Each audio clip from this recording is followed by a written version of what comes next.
Well, that was interesting.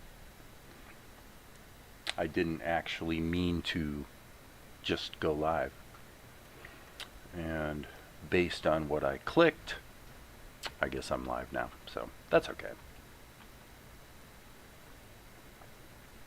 Nothing special going on, just ink. Probably should have started earlier when I was doing the pencil test, but yeah, like I said, no big deal. So if you guys didn't get any warning, I do apologize for that. It was kind of accidental.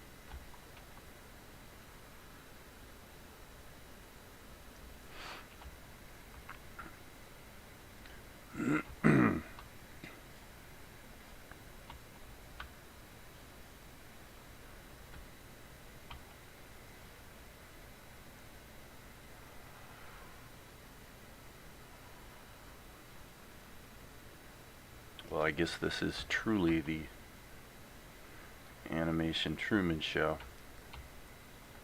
No plan or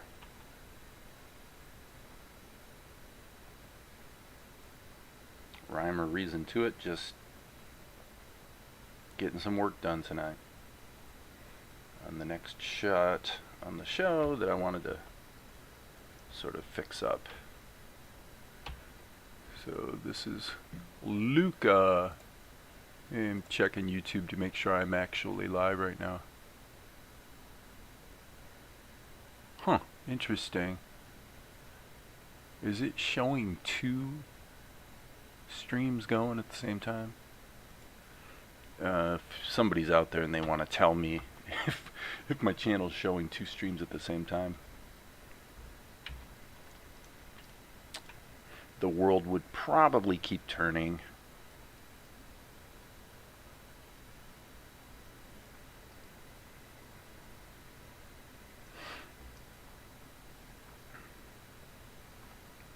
Oops, that's not gonna work.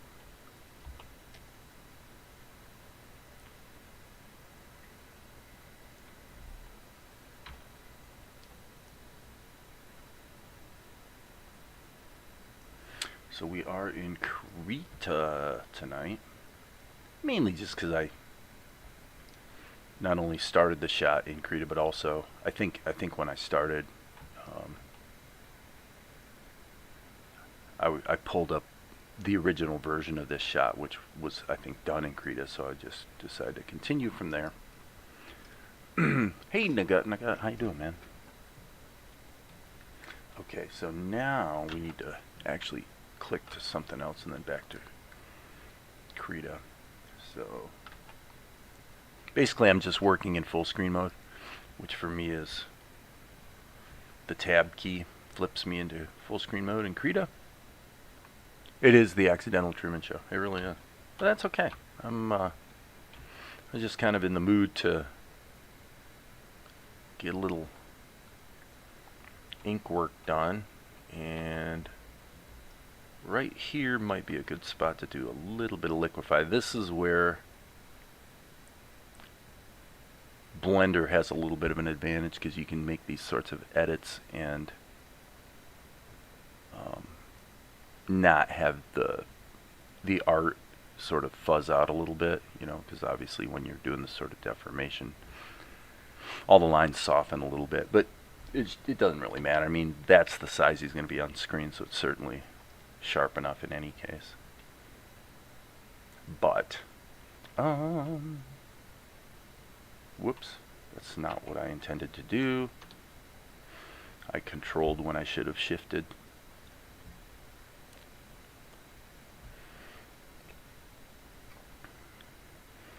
One of the interesting things I was thinking about while I was off doing other things is that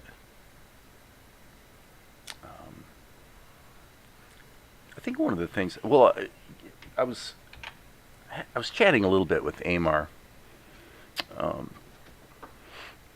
about how I think you know, obviously I've talked a lot about sort of the contrast between frame by frame animation versus what we can do with digital tools, sculpting being the main thing. right? Sculpting our lines as opposed to having to completely redraw them when we want to maybe animate some little change in body language or whatever like that. And I think one of the flaws in my thinking, in my approach, has been to, I use the term ink and paint, and honestly, I probably would do better work if I just kept those two separate, because when I combine ink and paint together in a single step, if you will, which is what I usually do,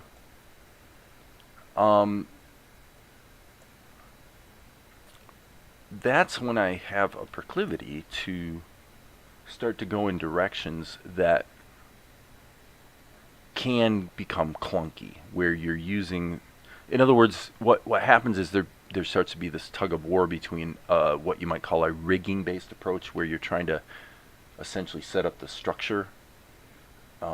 You start thinking in terms of layers, and should I put the head in the same layer as the body? If the body never changes but the head does, they really should be in separate layers, because just stuff like that. Because if in that scenario, for example, if they're in the same layer, then every time you move the head, you actually have the body baked into the next animation frame, which means that you have to do the color work on all of those, multiple shots of the body instead of just one. But, the fact of the matter is, there's ways around that. The easiest way around that is you put your color on a separate layer entirely. Whoops, darn it, come on, Krita. Boy, Krita's good at guessing wrong.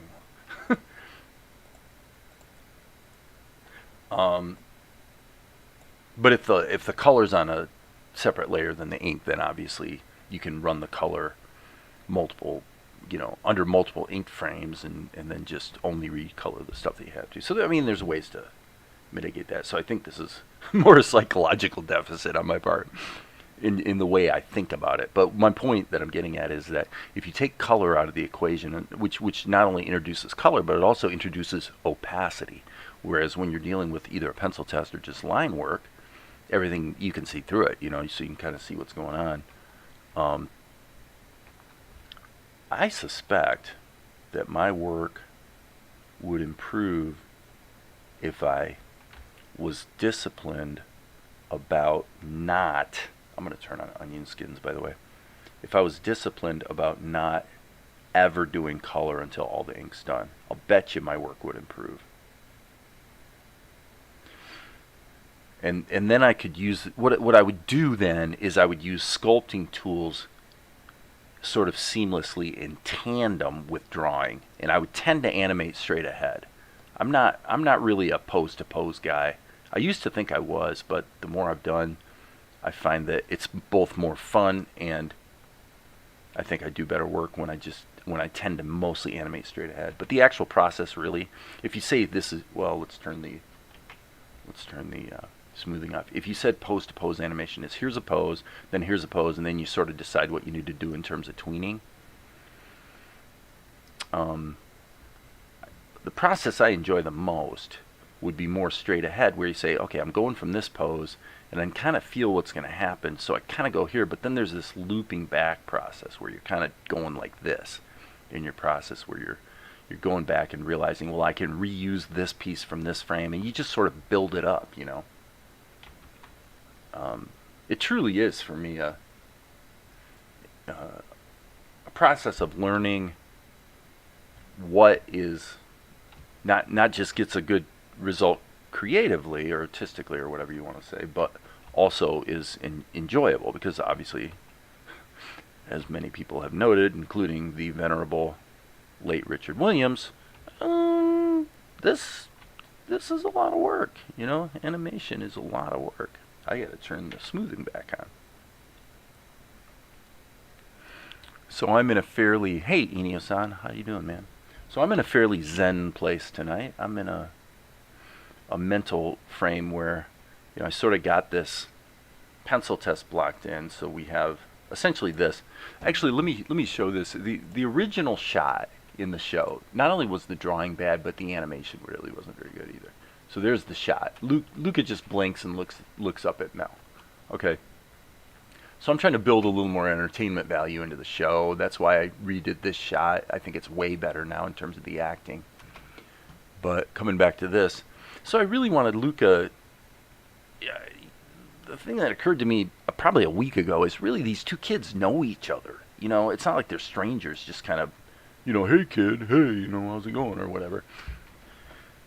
So I decided to change the acting on Luca. So he looks up, but then he recognizes Mel. Oh, hey Mel. That kind of thing. So, by the way, I definitely see a little bit of a flaw in the body language here. I'm not sure I'm loving that. I think I'll just erase that and redraw it. Okay, so now let's rerun that. Oh, I see what the problem is. It's this. Oh yeah, this is terrible. Well, that's the first one I inked. This reinforces what I said in my live stream earlier today. You know, which is, whoops, that I don't really consider myself to be that great at any of this. I don't think I'm that great at any of it, drawing or animating or anything, or or the discipline part of it. You know, basically I'm pretty mediocre at everything. The good news is you can be mediocre and still do, you know, I think work that people enjoy or find entertaining or whatever, you know.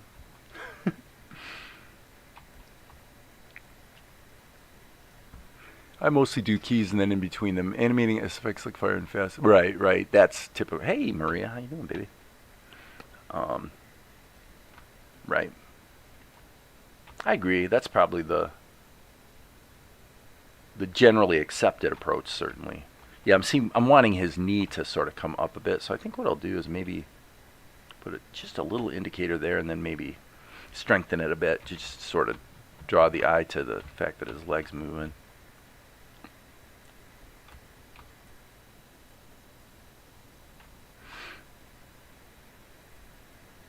Well, when I'm in the Zen frame of mind, I'm really not. I'm not thinking about how to improve the process, which I often do. Obviously, it's no secret. You know, right now, especially after struggling with Blender, and I would say modestly successfully the last few days, I'm very enthused about doing more work in Blender. But I still think in terms of process, I need to do kind of what I'm describing here, where I say, you know what, let's really treat the pencil test, and then the ink, and then the color as 3 separate steps instead of thinking of it as pencil test followed by ink and paint, which kind of gets somewhat corrupted into sort of a minimalist pencil test, where the soonest that you can start firming up the ink lines and getting color and then reusing the assets as you move forward in the animation so that you don't have to redraw and recolor everything. I mean, that's a neat idea, but I don't know that it's ever, in the long run, has it really saved me any time? You know, probably not that much.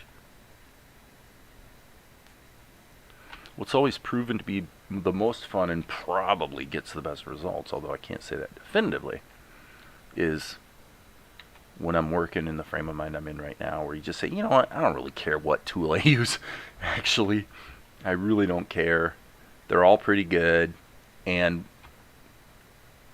it's really more about just making sure the darn pictures look good and that the characterization's right. And just don't be in a hurry. Enjoy the ride, baby.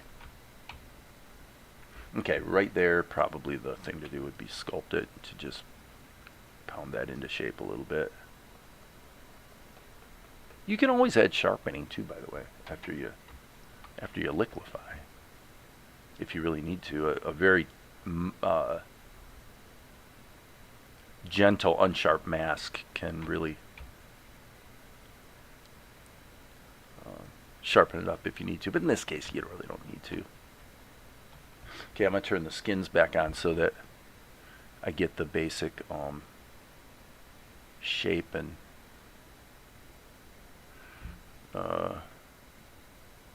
shape of the hat right. Obviously, I failed right there.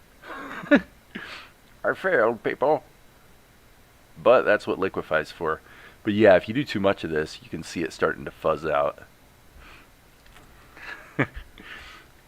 I don't like fuzz. I'd rather, that's another reason why I've been liking the grease pencil. But you think about the grease pencil. If I do the same thing I'm talking about with the grease pencil, now you've got sculpting tools that are state of the art. And you've got the ability to use a mix of sculpting and drawing. So in other words, you can make a crappy drawing and still make it work because you can use your sculpting tools to fix the drawing without having to redraw it, you know. And I have a feeling it's going to turn out that that's the way I wind up enjoying the most. You'd think after all this time I'd have that figured out by now, but I truly don't. Okay, now here we've got a tween. I probably should turn my guide up a little bit. Yeah, that would be prudent. So that's where it becomes a little harder to see. I certainly have been lately. I've started to use the skins more, that's for sure. Oh boy, a bunch of comments. I'm sorry, guys. Lucas using Mel's name also reminds the audience of his name. That's true, yeah. So there's a little tiny benefit there. Doing good. Worked on Harlequin. Good. And then our social media manager and I started a LinkedIn for our theater group. And then you guys chat amongst yourselves. It's cool. There goes Valerie. Valerie just passed through the room. Everybody's going to say hi to Valerie because they usually do. Hi, Valerie. I'm just going to say it now because I know it's coming. So you guys don't have to say it if you don't want to. But.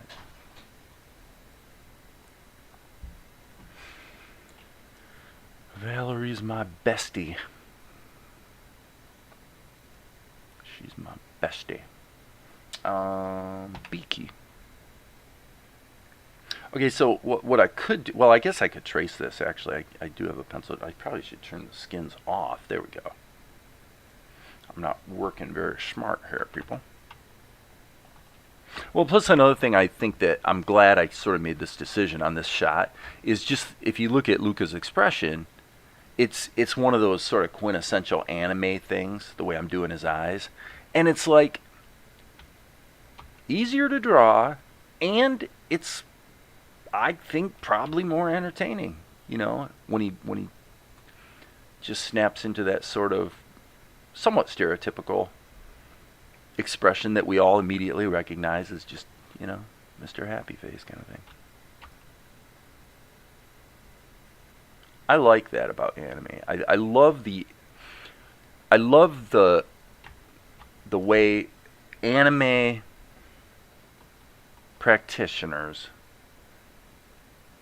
have, in my opinion, done such a great job of turning the economies, in other words, the way they have adapted their workflow to be economical, but they've turned the economies into a look and a style that is very entertaining, you know. I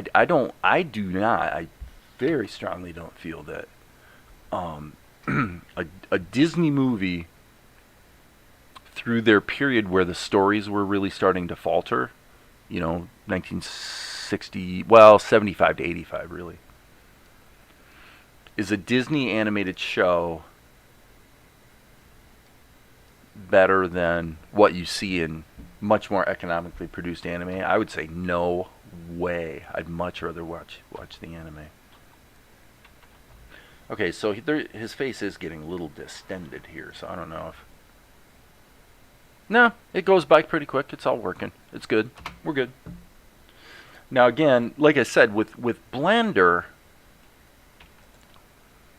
you guys are going to be seeing me using Blender more. I'm really sure of it. I'm just seeing it. I'm feeling it.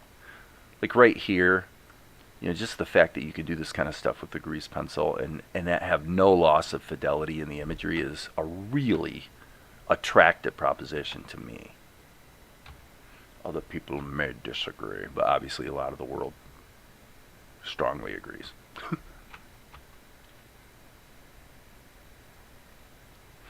And especially if I do, like I said, and really start breaking pencil test. Let's call it pencil test and planning. Because once you get the pencil test done, you kind of can develop a strategy of how to attack the rest of the shot, you know.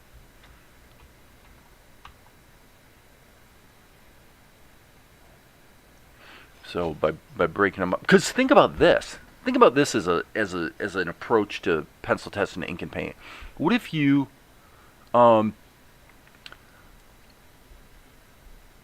did your pencil test in Blender, and then you didn't do any color, but you did the ink and paint, so you use all the sculpting tools and everything to just pound everything into shape and make the characterization right, maybe do some animation, some squash and stretch, yada yada yada, and then you just render that out. Okay, so I've got to think about this workflow. This is really an interesting idea I'm thinking about. Okay, so you do your line work in Blender, right? And then what you do is you render that out into the destination folder that is going to go into the show. Okay, so then you can actually cut it into the show. But then what you do is you go into Krita. And you do File, Import Animation Frames, and you take what you just rendered and you bring it into Krita, and then immediately save the Krita file. Well, by saving the Krita file, you have embedded all of the rendered pictures that came out of Blender. You've embedded them in the Krita file, so then you can go ahead and render out of Krita directly into the same folder and just overwrite it. But you could add all the color, and now in Krita you got the ability to do the coloring operations. You can do it economically because you could put your color, well, your color would be probably on a separate layer, so you really don't have to recolor the things that have changed. And then you've got all the benefits of, you know, the ability to do effects and, you know, color correction and secondary animation if you want. But I think that would be a really interesting workflow to toy around with. I'm almost feeling frisky enough to come out and say, you know what, expect that over the next few weeks, because I think that would be a really cool. And then you could always go back to you could always do the color in Blender if you wanted to. But that feels like an approach that really capitalizes on the strengths of each program without getting you bogged down in areas that the program can do but aren't really its areas of strength. You know what I'm saying? That's just what I'm thinking about. This is just a one-frame tween, so I just want to get some sort of like indication of his fingers in there. So, why is Inu-san sorry to Valerie? Just investing a few minutes to do some drawing exercises. That's always a good thing to do, my friend. Always a good thing. Basics are so important. Oh, I see. He spelled it wrong. Yeah, well, she doesn't see it anyway. She was just passing through the room. Not a big deal.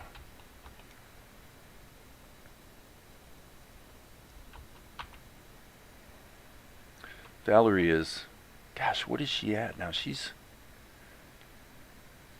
well into the 200, she's past 200 pages on her second book in her second series. So she wrote one book, and she hasn't bothered to publish anything yet. I'm not really worried about that though. I have pretty good confidence in her writing from what I've seen, that there's going to be some things about her writing that people are going to enjoy. The series she's working on now though is definitely good fodder for an anime, you know, for something to put me to work animating, you know. It would certainly qualify.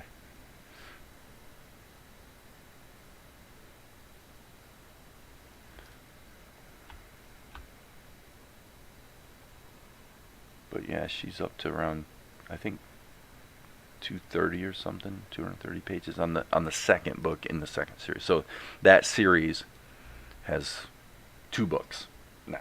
She's in the second one. It's definitely going to be at least a trilogy, and there may be more. So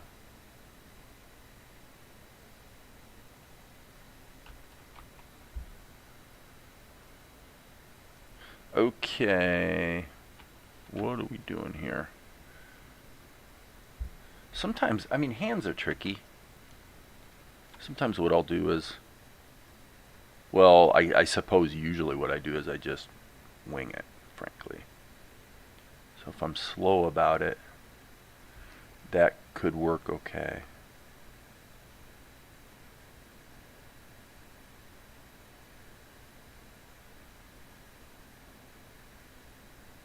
I'm not trying to make it anatomically awesome. I'm just, it's a cartoon, right? So I don't even think I'm going to have him wave his hand. I think I'm just going to make it, it's just going to rise up. And then he'll say his line of dialogue, and that's that. I think that's what I'm going to do. But I reserve the right to change my mind. Okay, you're being silly again. So every once in a while, that hand icon right there appears and doesn't go away, and then Krita basically is in a frozen state where it won't.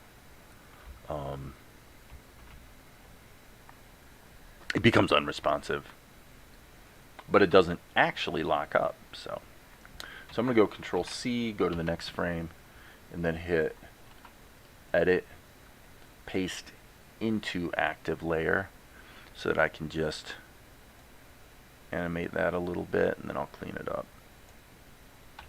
So again, that's where using the digital tools is great, because it just, you know, gives you a nice consistent. What the risk you run, of course, is if you do too much of it, it starts to look mechanical and obviously, I guess, for lack of a better term, digital. So anyway, thanks everybody for being here. Yeah, I'll let her know you said thanks for, or progress, you know, congratulations. Well, you're having a really severe chronic pain condition is, you know, that's her burden to carry in life, and she deals with it incredibly well.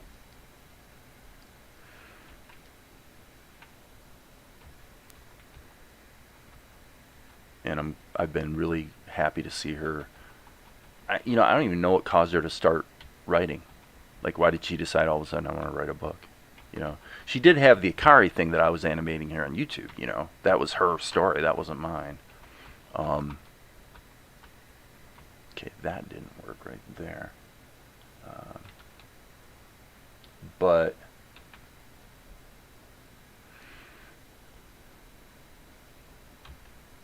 yeah, and then she really didn't do any writing or anything for kind of a while, and then all of a sudden she decided she wanted to write a book. So I'm like, go for it, baby. Rock and roll. And then maybe at some point we'll do some animation or whatever and turn it into a transmedia universe, and it'll probably be more successful than anything I do.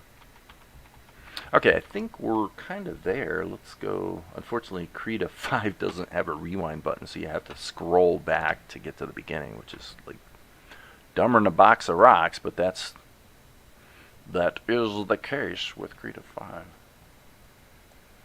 Unfortunately. How we doing on time? Meaning, what time is it? 9:30. Okay, so 9:35 to be exact. Okay. So that little mark on his knee jumping around isn't working, obviously. But yeah, this is actually a great example of where some judicious use of digital tools would really help, because basically some aspects of the drawing here, well, suck.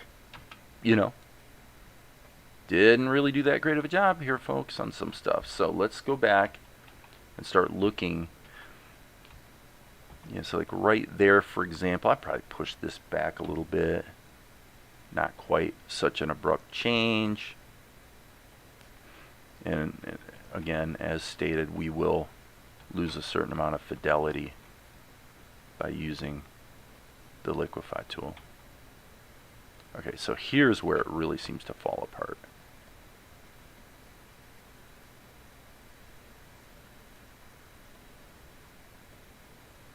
giving him a little too much butt, I think. So yeah, I mean, not to fixate on the derriere, but there's definitely an apparent loss of volume there. There, that's getting a little better.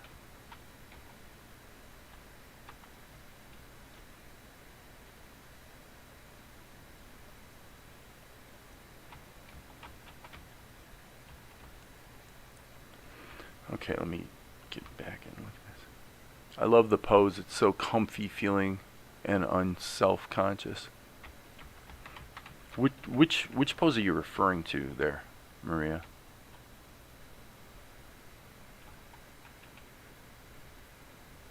Unfortunately, this is the kind of thing that will really get you in trouble. See how that, no matter what I do, there's no way I'll ever sculpt or fix that. So that's a great case where the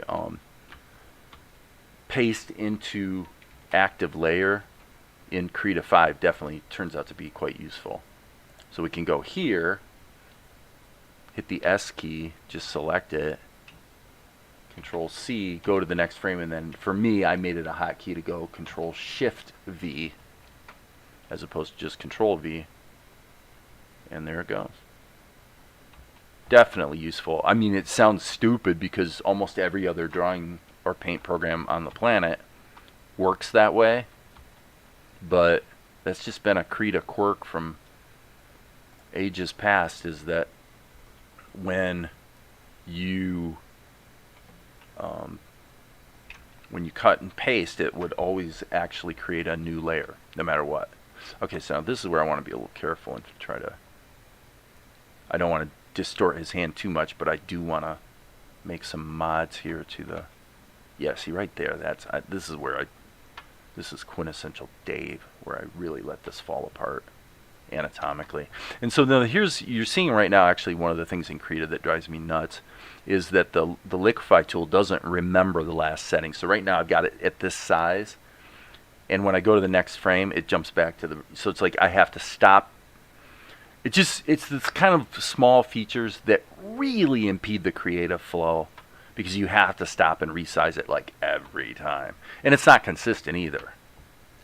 It will, there are circumstances, and I couldn't tell you what those circumstances are, under which that doesn't happen. So I'd really prefer if it, like right there, it's switched to the hand. Okay, so it's still resized, but at least it stayed on the liquify tool, which I guess better than nothing. All right, I'm going to go ahead and put a little bit more of a line there. Probably, yes, we should have that. Yeah, that's feeling better. Okay, so what is wrong with this? I'll bet you Nagut has an opinion about it, because in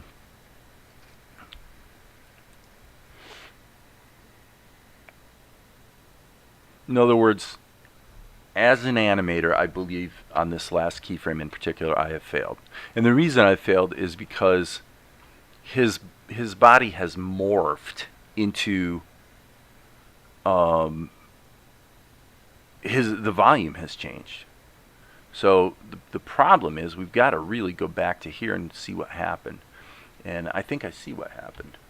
So let me go ahead and switch back to my pencil. And yeah, what happened was I was animating straight ahead here, and right there you look at his knee comes up, but in the drawing it doesn't. So let's turn the stabilizer off. So another thing I'm liking better in Blender too is when I want to erase in Krita, I really need to hit GE so that I can lasso erase, because there isn't any there really is no way to go from a pencil that's this thickness to an eraser that's maybe that size or something like that. There really is no way to instantly change, or you know, it doesn't have to be a lassoing thing. It just has to have some volume to it. So in other words, my eraser is too small, so when I go to erase, what I wind up is this. So I have to sit there and really, you know, Erase, erase, erase. As opposed to just going, vroom, gone, right?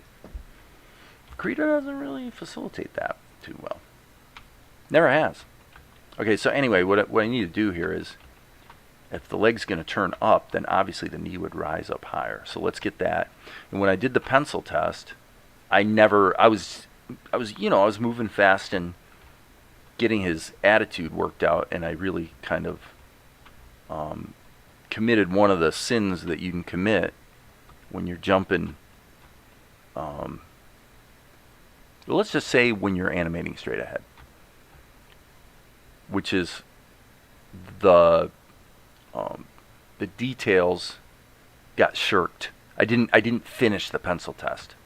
It's one of my absolute flaws. Something I do way too often is I put a couple lines in there to suggest for myself what it's going to be. But what I found is if you don't go ahead and finish that pencil test, you will regret it when it comes time to ink it. Because then I wind up with this real simplified or sort of half a drawing, and now I have to hope that I'm good enough at drawing to nail the details directly with the ink, and I almost never do. I mean, I pretty regularly fail at that, and that's when the shots wind up looking a little too cheeseball or simplified, or basically just look like the drawing just isn't that great. And that's because it isn't, you know. Yeah, now that's better. I can feel that leg coming up. And here, if it's going to come up like this, then there'd be a bit of volume here. But that feels better. It's not like amazing, because if you look at it here now that it's flipped, you can see the balance of the head is a little questionable in terms of the pose. And it's kind of one of those things that you can't really tell until you flip it. Like, that looks really bad to me, and for whatever reason that doesn't. So that's a little bit creepy, actually, because it's so well, you guys can see what I'm talking about, you know. It's just okay. See, now that's interesting too. Taking his mouth out, for me, didn't completely fix it, but it did actually largely fix it. So the mouth was just kind of tilted in a certain direction that made the whole thing seem off balance. And then obviously if you followed this contour around, his chin's in the wrong place. Basically that's probably the biggest problem.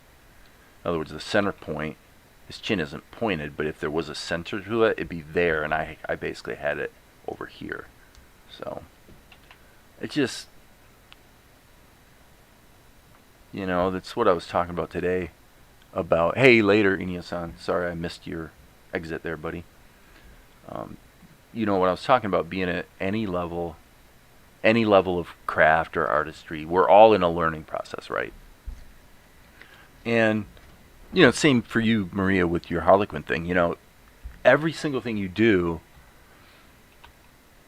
you're gonna go back and find things that you know wish you'd done better. And the part that's the hardest, I would say, I should think, is when it's not where you want it to be, but you don't know why. That's hard. You know, when you don't have enough craft, or, you know, I guess craft is a good word, to be able to diagnose what the problems even are. And so it can actually become a matter of just trial and error, whether you want it to or not, you know. Okay, so this would be ink, by the way. Ink. That can be an annoying thing.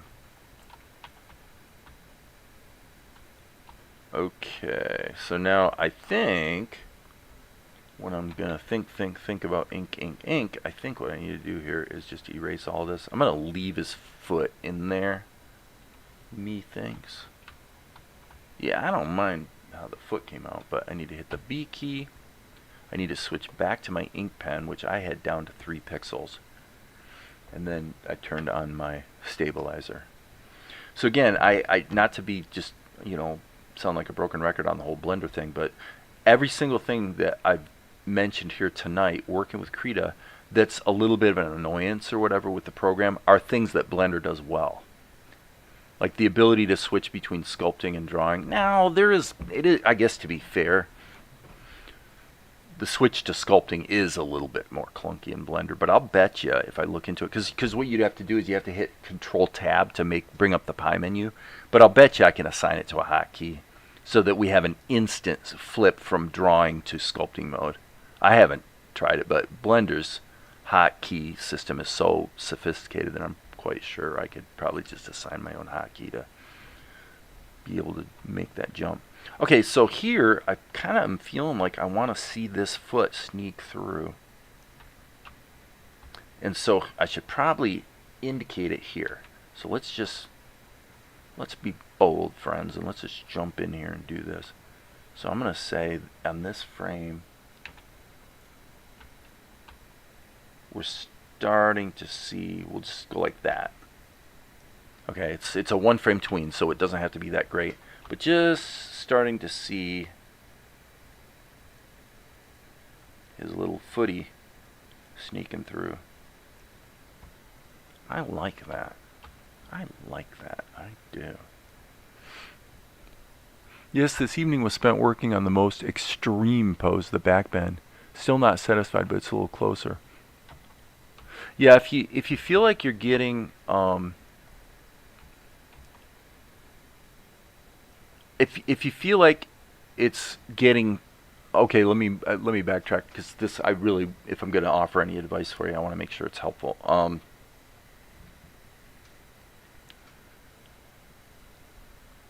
If you're finding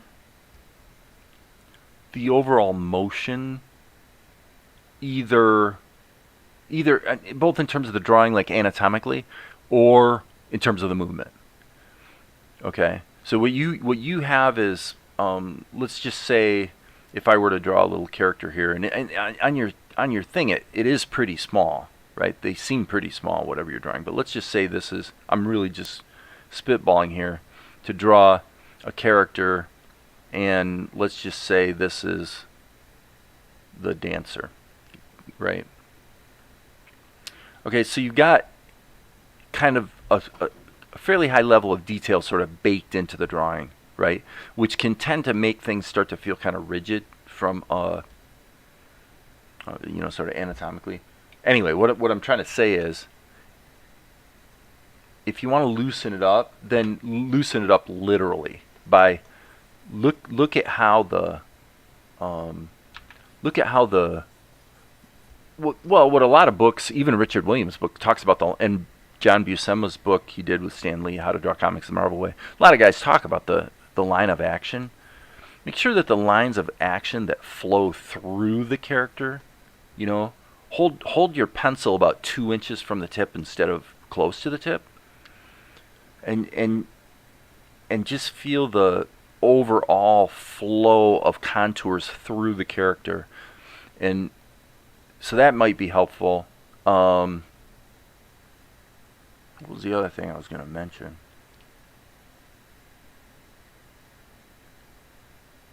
That's probably the biggie. I mean, you're kind of using either the, what was it, Nureyev or Baryshnikov or something? You're using like a rotoscope reference, aren't you, on that?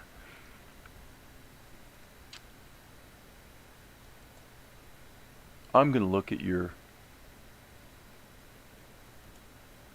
I'm actually looking at the Discord really quick because I wanted to see what the latest thing you posted. And you put it in pencil tests, I believe. Yes.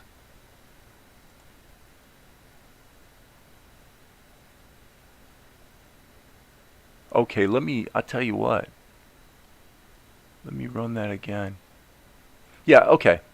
One thing you might want to consider, Maria, is when he jumps. So let's just say I'll just draw this and call this the pose. Okay, so this is when the guy jumps. What you might want to do is, right now you got really nice frame by frame animation. It's all going really well. Well, when he jumps, what you have is you have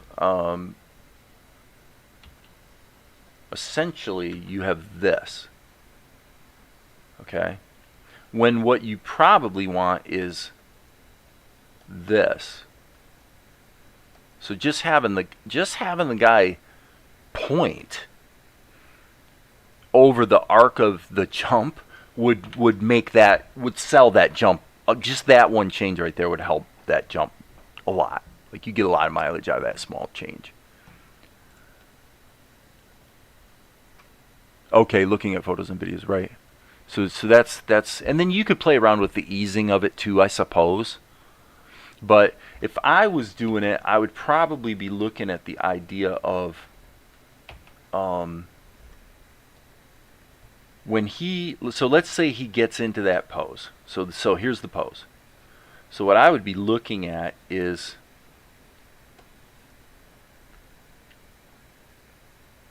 probably I would find myself initially rotating it a little bit, anchored on the foot, so the first couple frames of it, so there's a fairly quick change that allows him to, because let's face it, this is the foot he's jumping off of, right? So you'd see, so you're not trying to animate everything about the anatomy. You're basically saying, okay, we're going to take a static drawing and now let's make it as lifelike as we can. So the first thing that would happen is he would be anchored on that foot. So the first little bit of animation would be like, there'd be a little bit of a rotation going on like that.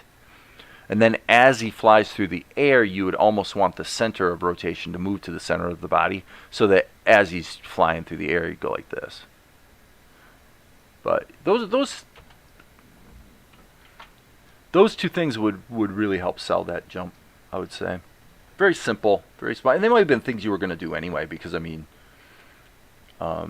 clearly you don't want the static drawing where he's in one single pose to just fly across the screen that way. Because you're taking an animation that is really lively and lifelike, and then all of a sudden it becomes a cardboard cutout. And that's what you don't want.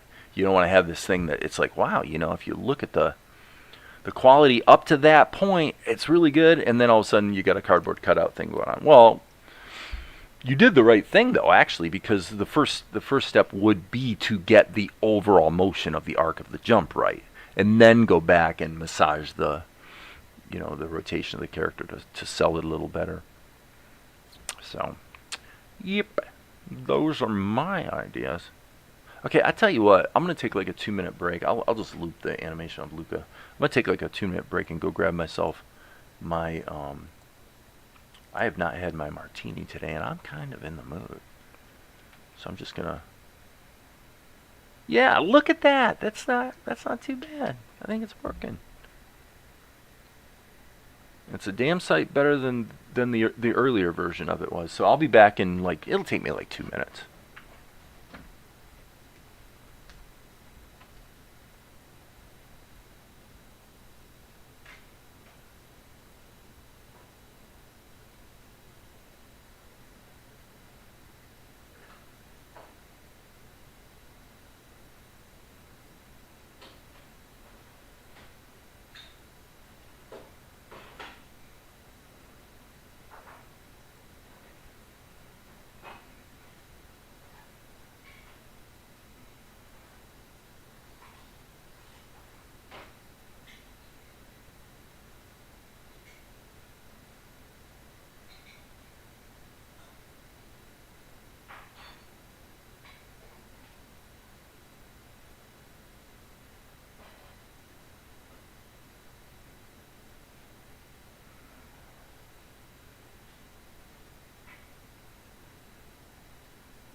I'm back. I'm back, I'm back, I'm back. Luca is sweet. Well, I didn't really intend this, but if the truth be known, I didn't set out to do this when I designed Luca, but he does kind of look like Aang from Avatar: The Last Airbender, and you know, and Aang's got a pretty, you know, just a cool personality. I mean, it's a great character, you know. Okay, Lucas says, "Oh hey Aang." Okay, oh hey Aang. It's oh hey Mel. I got Aang on the brain. Sorry. Okay, so let's go B key, and let's grab our pen. Go back to 3 pixels. So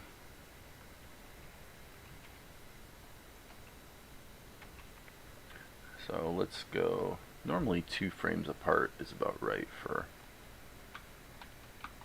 So he goes. Yes. He goes. Oh.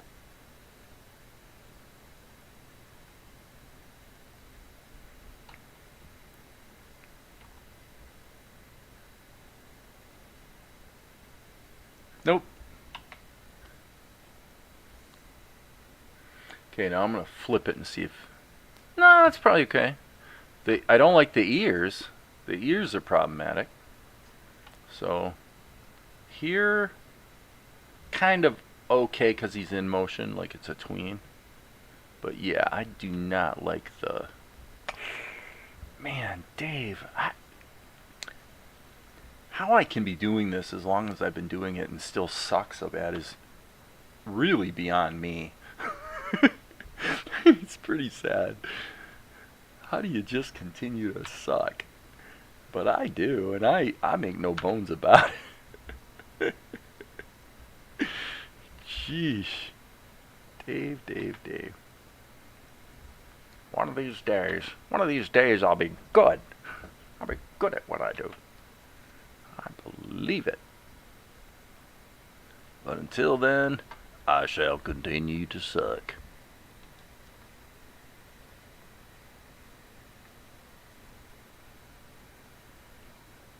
It's okay. I can say it because I'm saying it about myself. It's still not like amazingly perfect, but it's certainly an improvement. Okay. Alright. Okay, so now what we want to do is just go. Gosh, you know, I think I'm. Okay, hold on a second. I just hit shift spacebar and it returned to the first frame. OMG, did I just stumble upon something in Krita that actually lets you rewind? Look at that. How's that possible? Shift spacebar. I'm going to jump to a different layer and see what happens. Okay, this is weird. Alright, so spacebar plays, and I hit stop. It's going to keep going from the. Okay, so now I hit shift spacebar, and it jumps to that frame. But if I hit it again, so shift spacebar twice, that is wacky. But I'll take it. Oh my gosh, I just stumbled across a rewind function. I've been looking.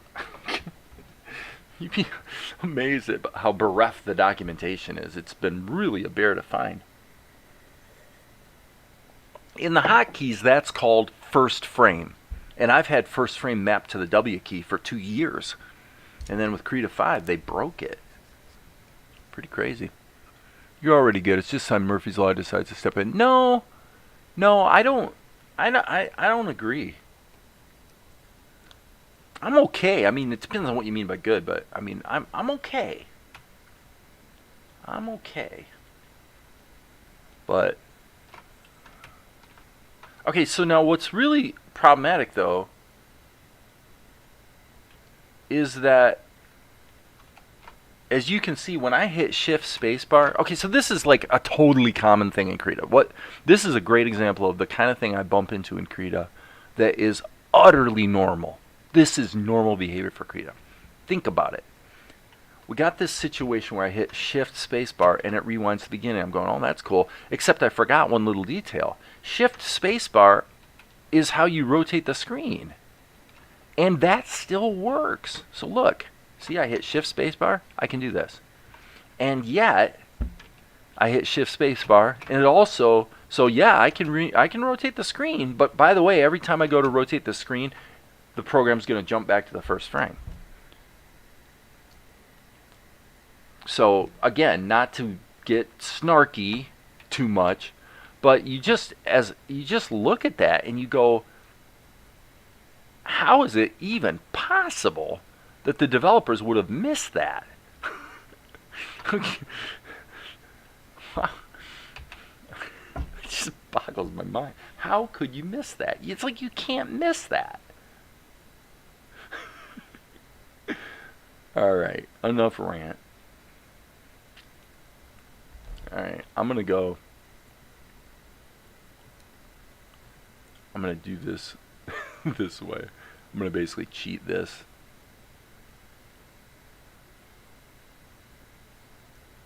I'm leaving that. I'm going to actually put his teeth in there.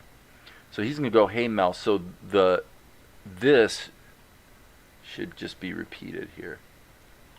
Am I being too harsh?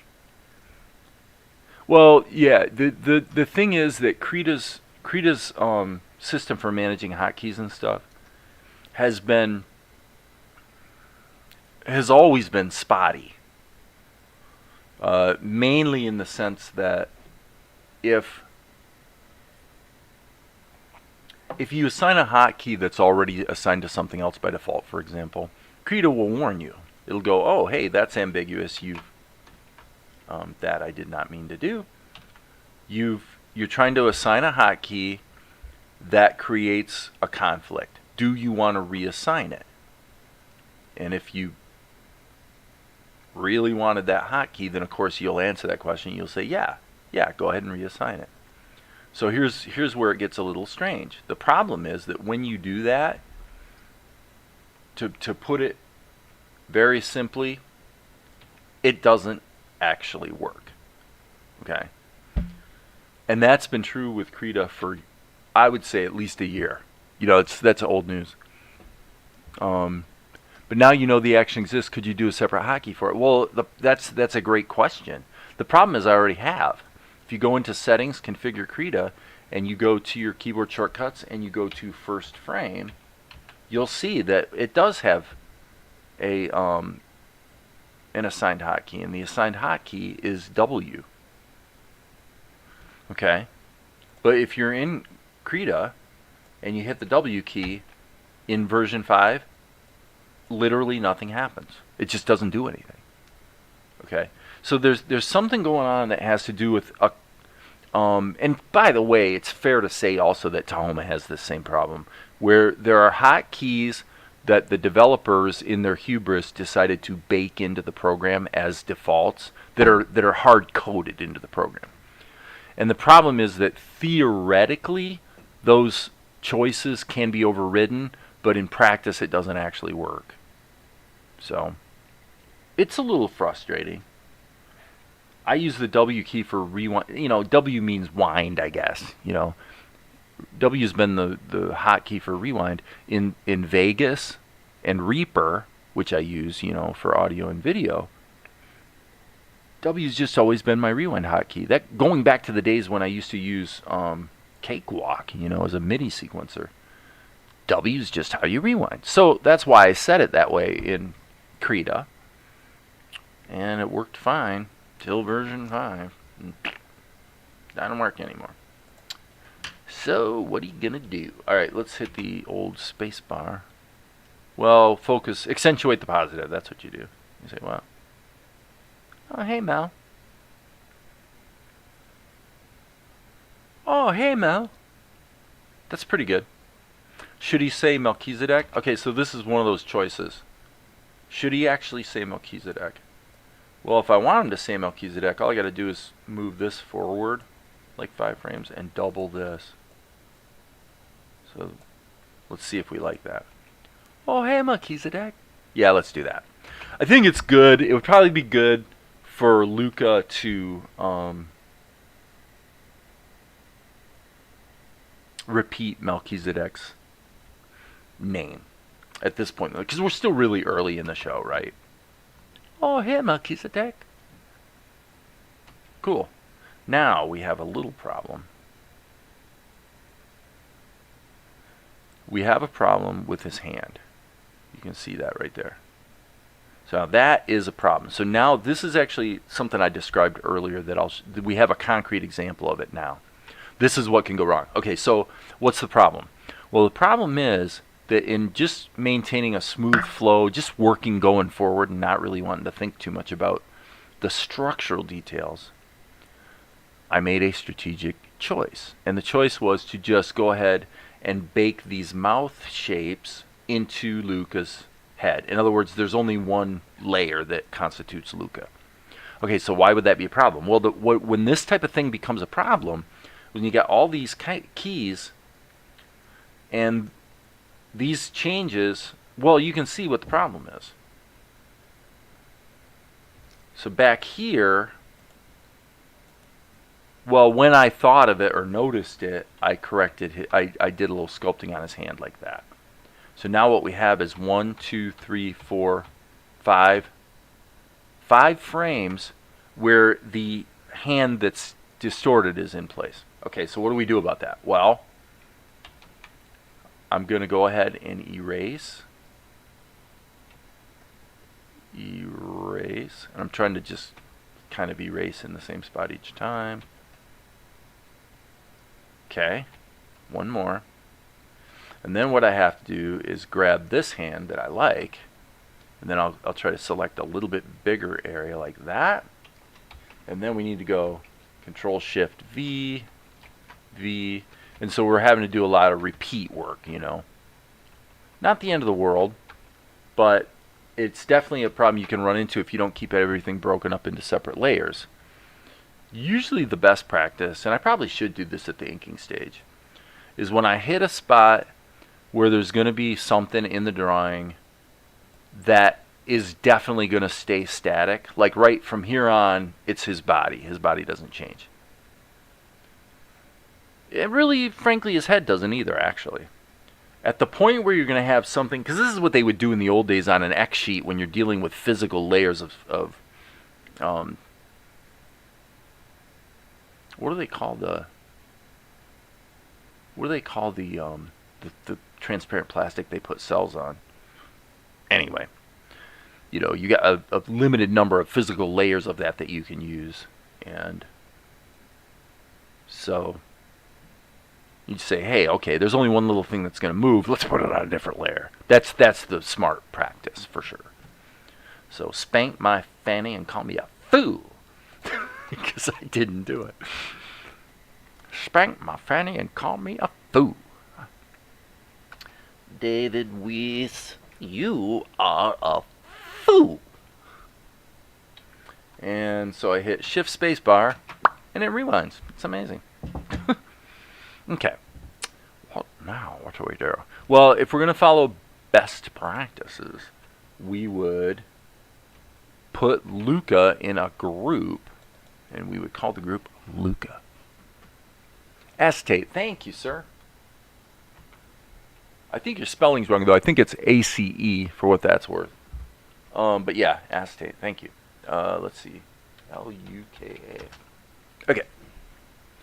So now we've got to consider our color. Well, it just so happens, friends, this is a miraculously cool moment, because if we go back to the show, we'll see that the color here in the close-up, we've got this blue color, and when we've got this first shot where we're seeing Luca for a mercifully short period of time since the drawing is so bad, but we got that same color, but here the color is a little different.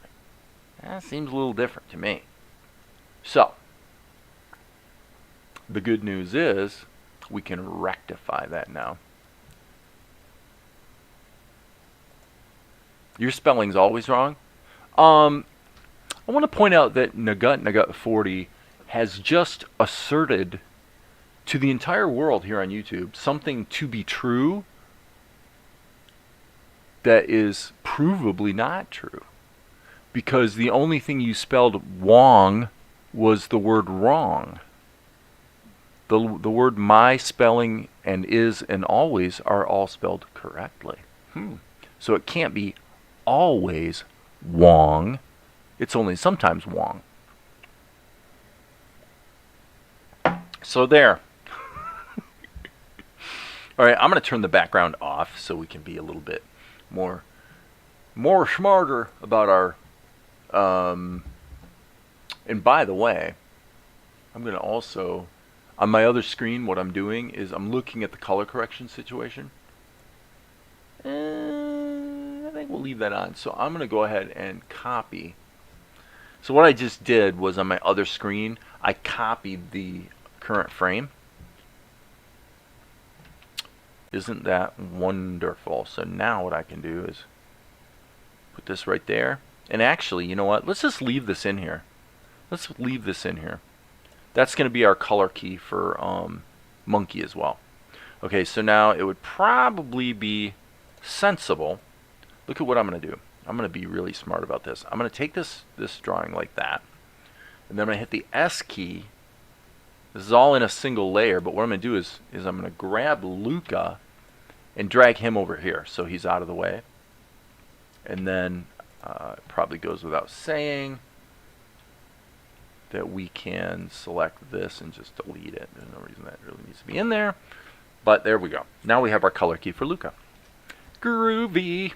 Okay, so we're also going to employ best practices in the sense that we're going to put the color on a separate layer because we want to be good. All right, so this lighting, this is an effect, and these are the shadows, so this is our actual color. So in our paint layer, I'm going to go Control, click. I guess I need to hit the brush. Click. Fill tool. We do not have to do it in behind mode since it's already in another layer that's behind. Okay, now that's interesting. Why does that color, are my eyes deceiving me, or does that color look darker? I am going to find out this way. I'm going to hit the G-E key and go like this so that I can then hit the A key and just drag this down. Look at that. Holy smokes. It's the same color. Wow. That is crazy. You talk about things that suck. Our eyes suck. When it comes to color, I mean, it really is. I mean, it's actually, I'm being funny, but it's really true. Our eyes are so bad. I would swear that this color here and this color here are not the same, that this color is lighter. Are you guys seeing that? Like, this is clearly lighter. Well, what's going on must be that the surrounding colors and the contrast of having the shadow in there. So let's actually play with this just a bit. Let's call this, as I often do, SHD. I'm going to put that up above just for a quick and dirty test here. I'm going to hit Insert, and then I'm going to hit the G key. And we need to be in alpha lock mode. I'm going to go ahead and put a shadow in here. Okay, stop everything. Stop everything. Am I in the wrong layer? Something strange just happened, but okay. Maybe I just didn't have it black. Okay, yeah, that's what's going on. So I'm going to go ahead and add some shadowing. Okay. And let's turn the opacity of that down and then dial it in. And now what I want to see is what happens if I actually add a highlight. Because I want to see if having a rim light here tricks my eye. I don't know, man. To me, it still looks like the same, or a different color. We'll check one more thing. That's amazing. So I'm going to sample that color. As you can see, we just jumped to it. Now let's sample this. Look at that. It's the same color. That is absolutely mind-boggling. Yeah, it's really interesting. But it's something, I'm glad it happened because I'm glad to demonstrate that because it's something you really need to be aware of, is that our perception of color is highly influenced by the surroundings. like in a big way. And so, whoops, F key, and I need to be in the paint layer. So, doesn't that boggle the mind? All right, let's grab that color right there. And now we have our color key for Luca. Let's go through. Okay, so now what we need to do. Yeah. Just kind of go through and plan here. So that paint can stay the same. That paint can stay the same. This is going to change. That's going to change. And that's going to change. And then I think that's it. Yep, so we only have 5 frames we have to paint. So what we got to do now is go ahead and deal with his hat. Boom, baby. Skin. I'll just go ahead and do all the heads first. And then we will deal with the... and by the way, I'm going to just turn the shadow layer off. It's distracting me. We'll deal with the feet afterwards. Okay.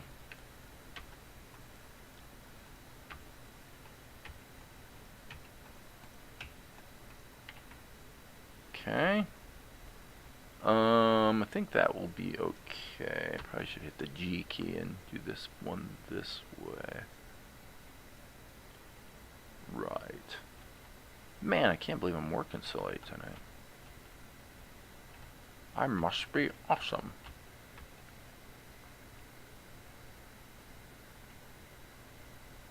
Well, there you see it. The reason that the freehand path tool drives me crazy is that what you can see right here, the reason that did not fill properly is because of this precision called curve instead of raw. Raw says if you draw a shape, let's actually draw the shape that you drew. See? Ta-da! Curve says, oh no, if you drew that shape, you couldn't have meant that. That's not really what you meant. And oop, you see how it changed a little bit? Smoothed it out for me. It's like a smoothing function. Not a horrible thing. What's horrible is that it's the default. So every time you invoke the freehand path tool, it goes into curve mode. And as I probably said here at least a dozen times, never, one time ever, have I been using Krita and has curve interpolation for the freehand path tool ever proven to be the right thing. So, in at least 2 years, I have never once had curve interpolation turn out to be the right choice where it was what I needed it to do. Yet, in their collective wisdom, the Krita devs made that the default, and there's nothing you can do about it. That's what I have referred to from time to time as developer hubris. I have a very, very touchy attitude about developer hubris. And that's just because I've done plenty of programming in my time. Currently, mostly in JavaScript, actually, because it's all web stuff. And what I've learned as a developer myself is that you never, ever, not even once, do you ever guess right the first time. Especially like what users want to do. You think you know, you think you're right, and you're always wrong. It's not even sometimes. It's like 100%. You're always going to be wrong. You're not capable of guessing right what people want to do. And even if it was true that you could guess right, the much wiser attitude is to just assume that you can't get it right. So what's a practical manifestation of that? Well, one example would be in Tahoma and Krita, you would never have any hotkeys that are baked into the program. And then it becomes a very simple matter. The program runs, and it loads all of the hotkey configuration from a text file, and that's that. Simple. Very simple. Very reliable. Human grokkable. In other words, if the program's acting stupid and not respecting your choices, theoretically, you can open the text file and just manually code in what you want the, hotkeys to be. That is the way it should work. Now, since I'm talking about development, I'll tell you something that I find really interesting. As I mentioned, I think yesterday, I went ahead and built Blender because I thought, it'll be interesting to see. Like, I wanted to see if the developer documentation is basically accurate. And then, just as a curiosity, how long will it take to actually build? And what it turned out that on my really crappy old laptop, Blender took about an hour and a half to compile. Now I'm sure I sampled this color, but it didn't really change over there. So on a I would guess that once you built it once, if you make some small changes, probably it doesn't take an hour and a half every time to compile, to be fair. Okay. Probably the subsequent compilations would be quicker. But even so, I found it interesting that I actually loaded Anime Studio up on my laptop, which is the Windows version, so it's running on Wine under Linux. And it runs perfectly fine, and it's performant. It's really snappy. It performs really well. You say, well, okay, Dave, but who cares? Well, you may not realize that Anime Studio was not written in C++. Now, there are compiled, there's compiled code in the program, but basically, it was written entirely in interpreted languages, Python and Lua.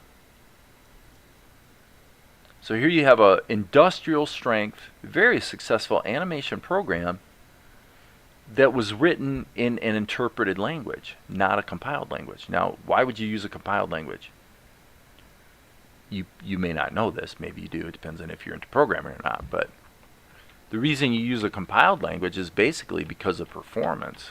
You need the code to run fast. At this point in history, that's almost always a bad idea. Because if I wanted to contribute to, Blender, Krita, whatever, it would really be nice if it was written in an interpreted language. You could make some changes to the code and you hit the space bar, and it might take a second, but basically a second later the program's running. Whereas in a compiled language, you have to go through the whole build process. Every time you change one line of code, you got to completely recompile the program. I would argue, especially if you look at, come on, 10 years ago, using Asm.js, they got the Unreal Engine to run in the browser. Converting the Unreal Engine was a gaming engine. Converting it to JavaScript, and it ran, and it actually performed pretty well too. Think about the implications of that. And now that's evolved into WebAssembly. So, basically, the dirty little secret about JavaScript you might not realize. Okay, we've got a buggy bug.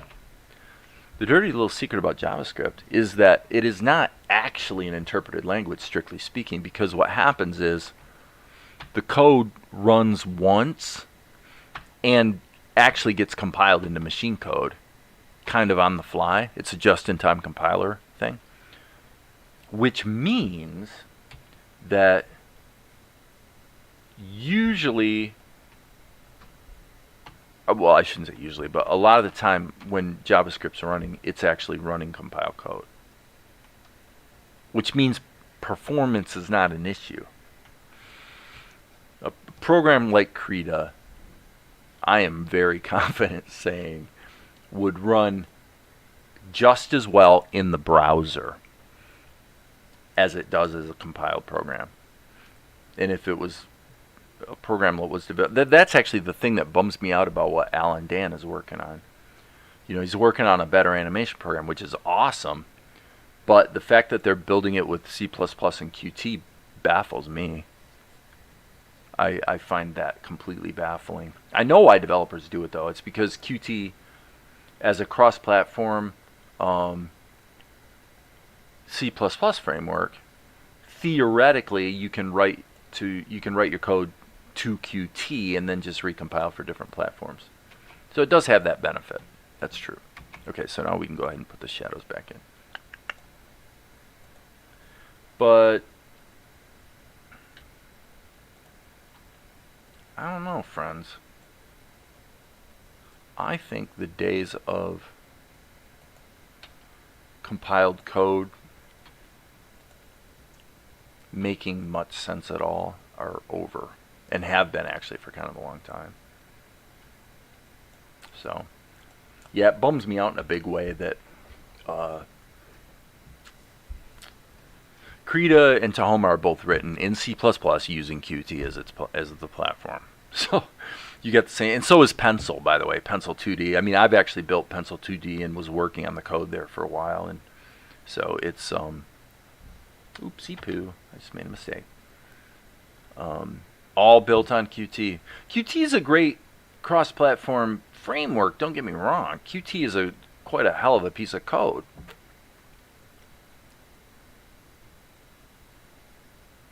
It really is. It's just, it seems to me you'd get a lot farther nowadays just writing to the browser. Just do it as a cloud app. I mean, there are certain things you can still complain about, like, for example, support for tablets as far as pressure support would be sketchy. You know what I'm saying? It would probably work in Chrome, and it's debatable whether it would work on like Edge or whatever, right? So there is that to consider. Let me try this in overlay mode and see how it feels. Oh, that's kind of interesting. Overlay mode, the best looking shadows, if the truth be known, the best looking shadows are actually when you create a shadow layer and then you duplicate it. So you have it in overlay mode but also normal mode, and then you just tone it down a little bit. Because what that does is it allows you to get a little bit of the underlying color baked into the shadows. At the end of the day, is it worth it? For me, not really. So I tend to make shadows in normal mode and just leave it at that. But pick your poison. Well, plus,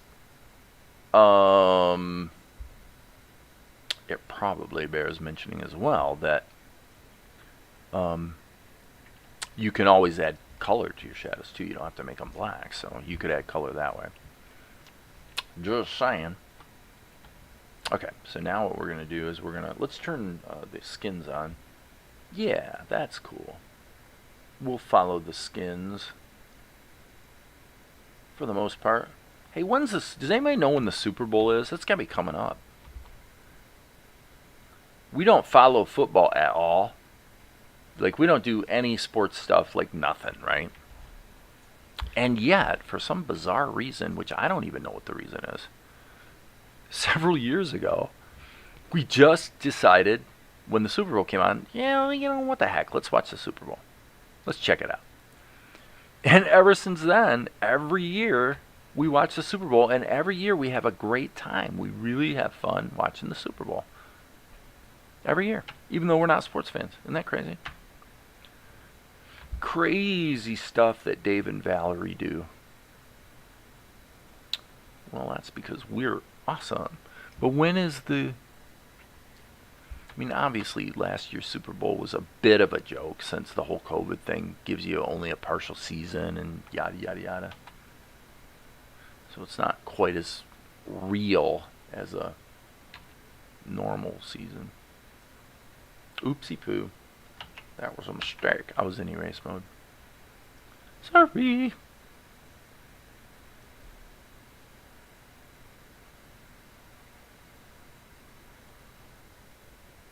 So, all of you thousands and thousands of people that are watching me right now, the untold millions that are enjoying my live stream, one of you certainly must know when the Super Bowl is. So, just saying, you might want to speak up. There's 3 concurrent viewers Oops, did I just give that away? I guess it's not millions after all, it's 3.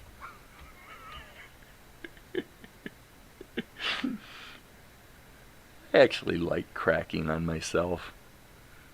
Yeah. So, Dave, how's the old marketing funnel going there, pal? How many zillions of customers and fans do you have this week? 3.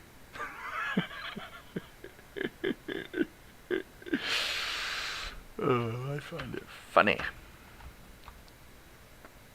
I suppose if my life depended on developing, my YouTube following, I guess I wouldn't have such levity towards the topic. Isn't this fun? Animation is fun. I say, why do you do animation, Dave? Why even do it? It's so much work. Why do you do it? Because it's fun. I can sit here and drink martinis while I make a fool of myself.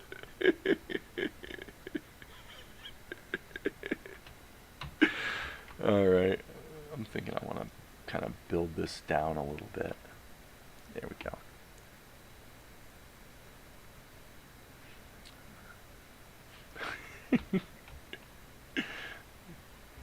Oh, here comes Valerie. Here comes the most beautiful woman in the history of the entire planet Earth. Yes, Zap. Oh, she says yes, Zap. I guess that was somewhat the voice of Zap Brannigan. I love Zap Brannigan. Zap Brannigan? Why, he's one of my biggest fans. She's actually laughing. It's not very often I can actually make Valerie giggle. When you're in pain, you know what I mean? Everything isn't like super funny, right? Okay, let's hit Shift Space Bar since we figured out that rewinds, and the N key so we see the actual size, and let it go. Let's see what we got. I'm reasonably satisfied. Let me play that again. Play it again, Sam. Okay, let's turn on the background. I'm not going to bother with Monkey tonight. I think I'm actually going to go ahead and just let this... I think I'm just going to basically quit at this point. But I'm feeling pretty good. Feeling pretty good about it. Oh, hey, Melchizedek. Alright, that's it. I'm done. Alright, love you guys. Thanks for hanging out, and I will be back. You guys know there will